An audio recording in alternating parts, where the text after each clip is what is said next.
Hi everyone, in this video I'll be introducing you to the 9 Spectrum primary procedures. If you're newer to Spectrum, you might find it useful to watch our video introducing the Spectrum standard before this one. There are 21 procedures covered in the Spectrum standards, and you can read all about these on our website.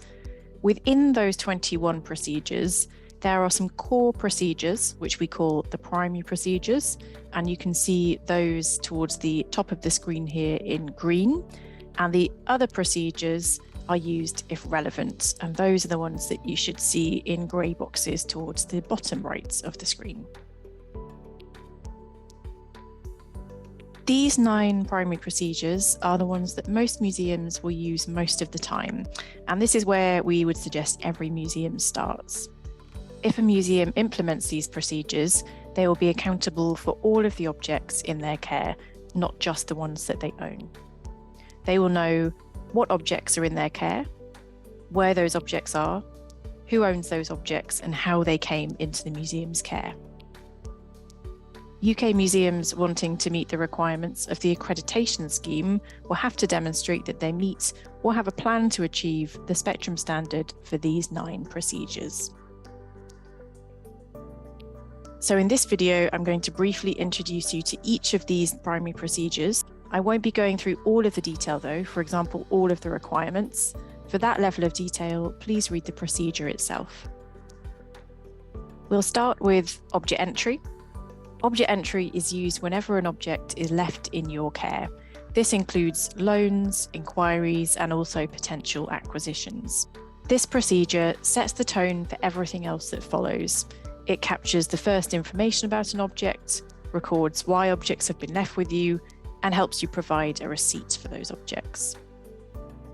If this procedure isn't done properly, you risk accumulating objects with no information and uncertain ownership potentially, and this has both ethical and legal implications.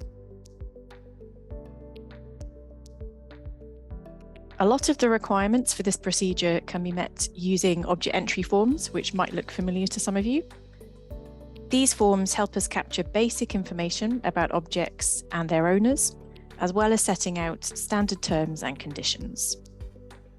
Standard object entry forms can be purchased from the Collections Trust website. The next primary procedure is acquisition and accessioning. Acquisition is about taking legal ownership of objects. So that's where we look at things like transfer of title.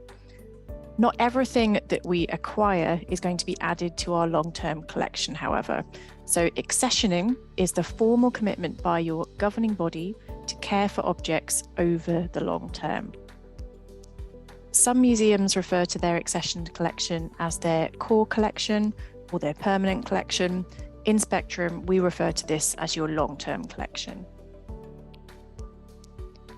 This procedure gives you proof of ownership and assigns a unique number to these objects. Museums need to make decisions about acquiring and accessioning objects in line with ethical codes, such as the Museums Association Code of Ethics, and also their own collections development policy.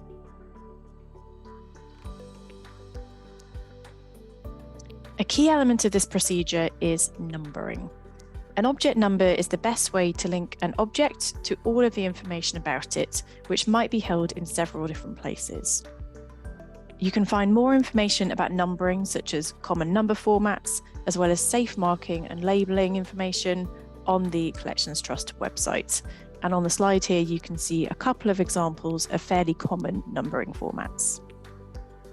If your number format looks different to the guidance, please don't panic. Museums often do things in many different ways, and these may have also evolved over time. The important thing here is to meet the requirement that you can see on the slide to give a unique number to each accessioned object and securely label or mark it with this number.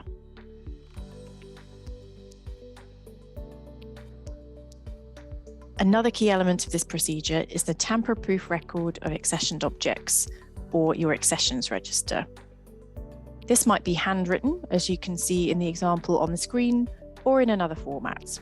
And again, you can find guidance about creating these secure and tamper-proof accessions records on the Collections Trust website.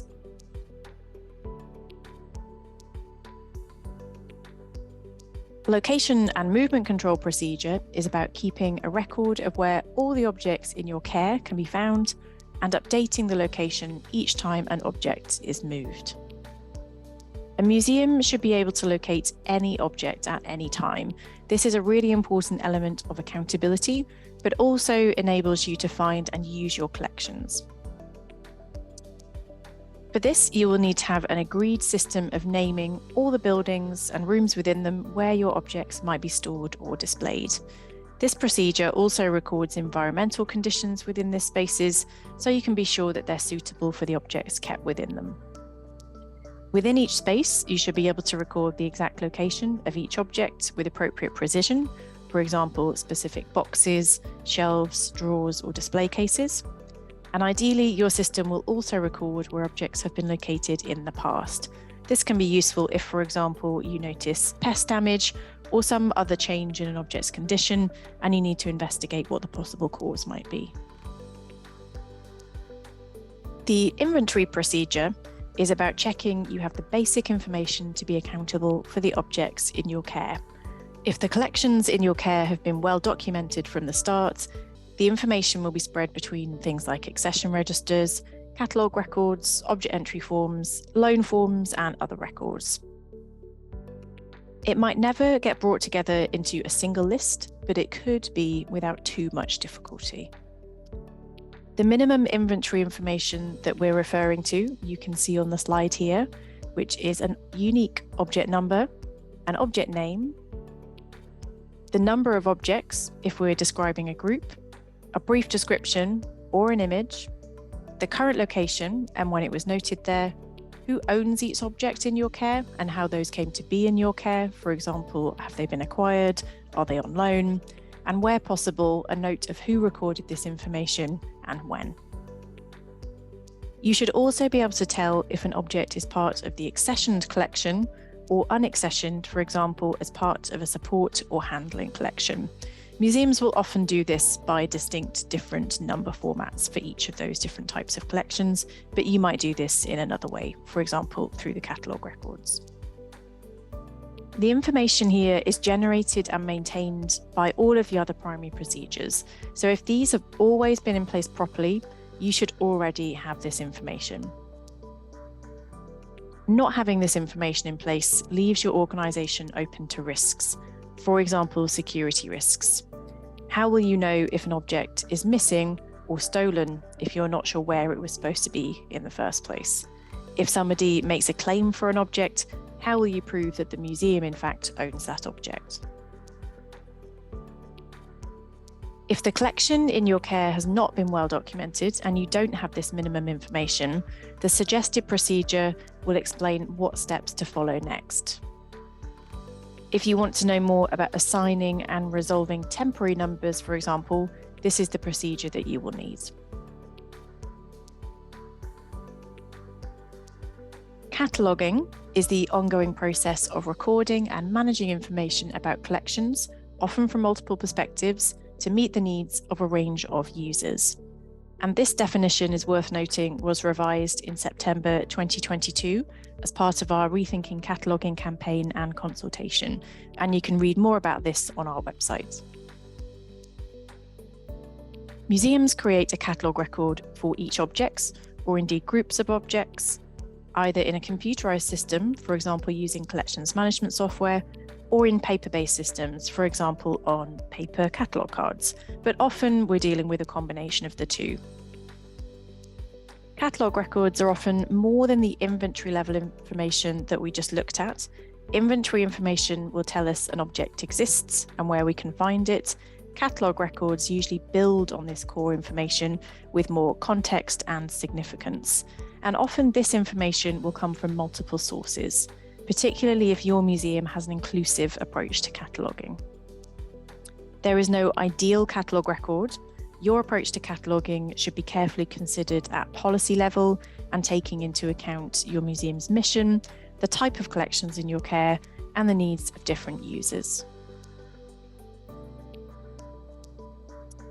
Here are just a few examples of things to think about and discuss as a team when developing your policy for cataloguing. For example, what collections information supports the mission of your museum? Will you carry out consultation on the needs of different users, and how will this influence your approach to cataloguing? You'll find more questions in the procedure itself. Terminology control is an important element of cataloguing. This is about using agreed terms consistently, for example, recording the names of people consistently. There are a lot of published examples which you can find on the Collections Trust website.